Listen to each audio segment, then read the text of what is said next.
One of the issues that's been discussed quite a lot, quite appropriately, is the Republican tradition and its relationship to the liberal tradition, say. And to some degree, I think that discussion takes place a little bit differently in Europe, because sometimes liberalism here, I think, is associated more with neoliberalism, the idea of free markets.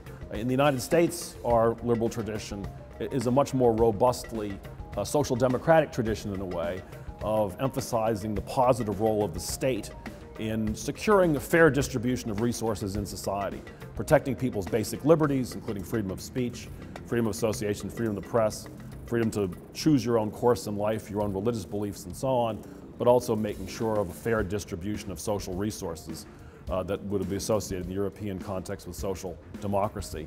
And I think if we think about liberalism that way, the contrast between liberalism and republicanism can easily be exaggerated. My colleague, who I esteem and whose work I admire greatly, Philip Pettit, has emphasized the centrality of non-domination to his Republican philosophy.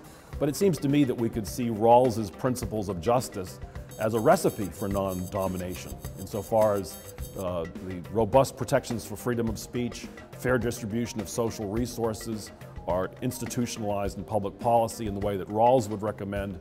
As a liberal, you will have a society in which people are protected against domination. So I think that the overlap between these traditions is far more striking than the contrast, in their current forms. So I worry a little bit about these traditions being reified, as it were, and the differences being exaggerated. I mean, nowadays, the best Republican thinkers are also liberals, and the best liberals also believe in democratic institutions, deliberative democracy, and representative government, and the kinds of ideas that my colleague Philip and others have helped to develop. But there's really an overlap across these traditions and a great deal of convergence on, I think, a very powerful account of liberal democratic constitutionalism in a Republican form. The European circumstance is different in part because of the alignment of the political parties, and Republican political parties have a somewhat different measure. We have a two-party system, so that also makes a difference. The Democratic Party clearly represents a set of progressive alternatives that would overlap with social democracy and some Republican parties and so on. So the alignment is different. But I think if you look at the ideas of the leading liberal political philosophers, Ronald Dworkin, John Rawls, and others, their ideas would overlap with the European left, moderate and progressive elements of the European left to a great extent. And I don't think there's a fundamental, there are fundamental differences here. We have a classical liberal tradition in the United States that's perhaps much stronger than in Europe.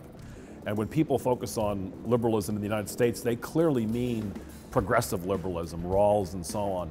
This other tradition we tend to call libertarian, which is much more free market oriented. It's associated with the Republican Party to a much greater extent. So we understand that as quite different from the contemporary progressive liberal tradition. I think perhaps in Europe those two strands of liberalism are run together to a greater extent. But philosophically, at least, I think that the very interesting ideas of contemporary Republicans, the very interesting ideas of contemporary deliberative Democrats, and the ideas of these progressive liberals like Rawls and Dworkin are highly convergent and mutually complementary, I would say, not in opposition to one another.